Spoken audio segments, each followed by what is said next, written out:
E minha mãe era minha vida. Minha mãe era tudo pra mim. Já ficou internada, dali já foi pra mesa de cirurgia, 70% de chance de morrer. O que ela tinha? Câncer no pâncreas. Nossa, Devasteirem. tadinha. 48 anos minha mãe, na época. E o meu mundo desabou. Desabou completamente. Ela entrou pra mesa de... Isso, assim... Aqui? Aqui, lá em Boston, né? No hospital de Cambridge. De um dia pro outro, o meu mundo desabou. E aí não parou por aí, porque essas coisas vêm em conjunto, Quando vem, né? Não vem força, tudo né? de uma vez só. Não vem, Derruba a gente. não vem só um, Não né? vem. Vem tudo junto. Minha mãe entra pra mesa de cirurgia, tava ainda naquela morre, não morre. Meu pai teve um AVC no Brasil, morreu com 53. Quando me ligaram, falaram, olha, seu pai teve um AVC, não resistiu, morreu. Eu falei,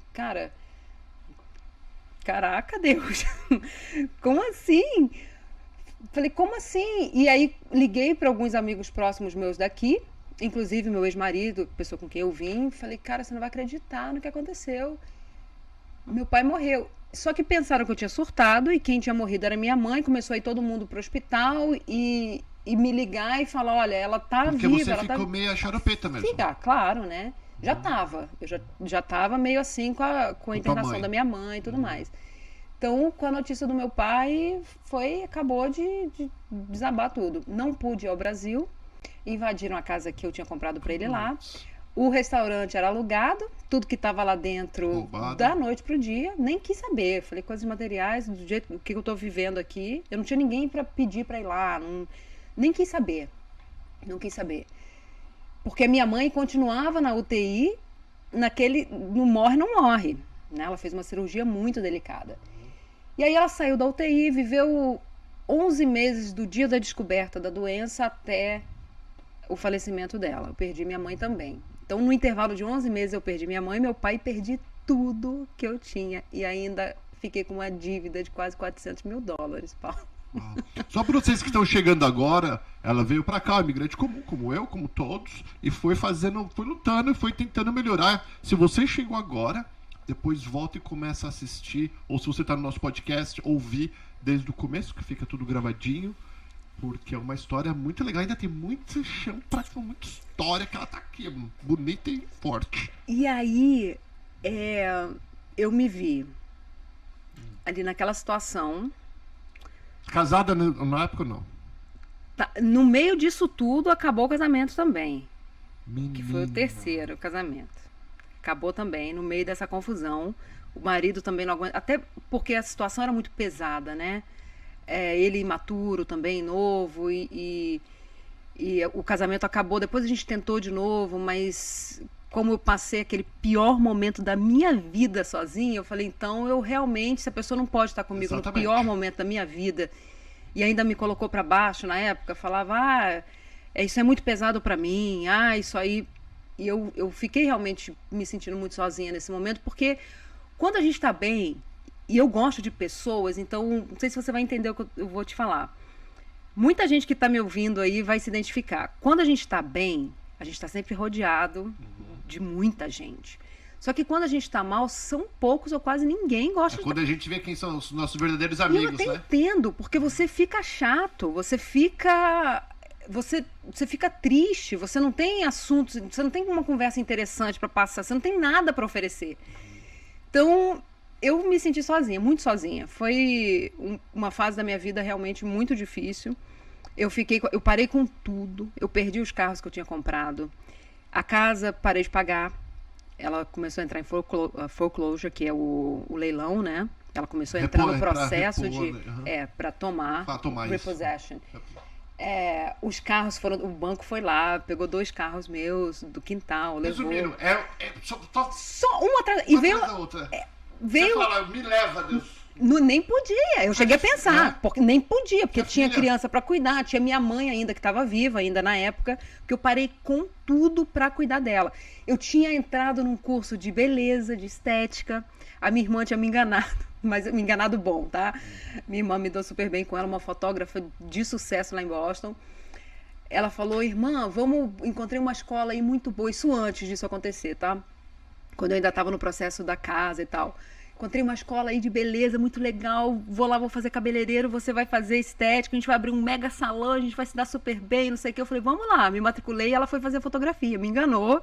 Pra vocês matricular. Tinha que ser, né? Tinha que ser, pelo que você sabe que eu faço hoje, tinha que ser assim. Então eu fui lá, fiz o curso de estética, tranquei essa matrícula também para cuidar da minha mãe, parei com a minha vida para cuidar da minha mãe. Ela morreu no meu colo, eu me despedi dela e eu, quando ela foi embora, né, que eu fui pensar no que fazer, né, como consertar aquela bagunça que a minha vida tava. Casa indo para foreclosure, conta de luz, eles não podiam cortar porque minha mãe ficava no oxigênio em casa, mas quando ela faleceu veio tudo de uma vez só, quase 10 mil.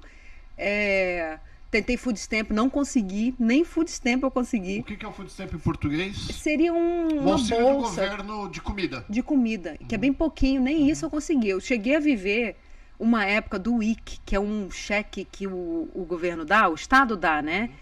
Que dá lentilha, eles não dão dinheiro, eles dão alguns alimentos específicos. Você tem que ir no mercado encontrar a marca específica que eles oferecem, que é feijão, lentilha, sucrilho, leite e fórmula para criança e coisas para criança. Frutas, suco. Vivi uma época disso. Uau. Bom que eu emagreci pra caramba na época, né? E foi ótimo. E aí, falei, o que eu vou fazer agora? Fui morar no basement da minha própria casa. Que é no porão. É no porão.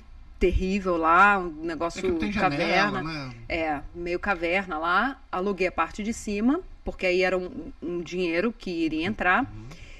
Deu uma enchente esses dias eu vi um negócio de New Jersey que aconteceu. Morreu várias pessoas. E várias pessoas contando da enchente dentro de casa. Eu que fui pro meu pela Instagram. janelinha do basement. Isso, eu fui pro meu Instagram e eu falei, pessoal, eu passei por isso. Eu sei o que é a sua caixinha de fotografia ir embora na lama. Porque não entra água, entra lama, né? Porque...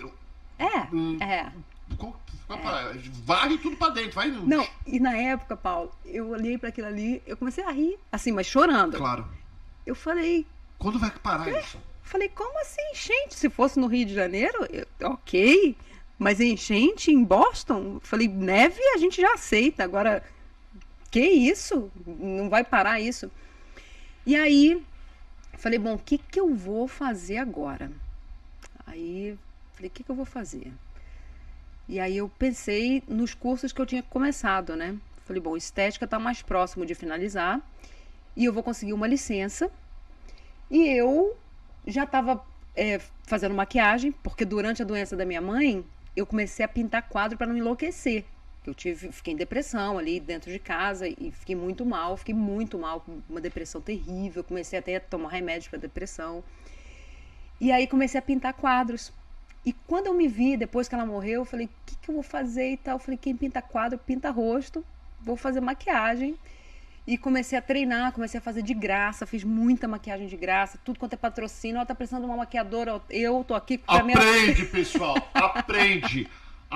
Eu falo pra esse povo. As pessoas não ouvem. Cara, você contando, eu sei porque o sucesso que você faz hoje, que você tem, que ainda você vai fazer muito mais...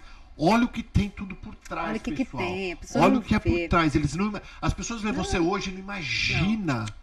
Eles não imaginam.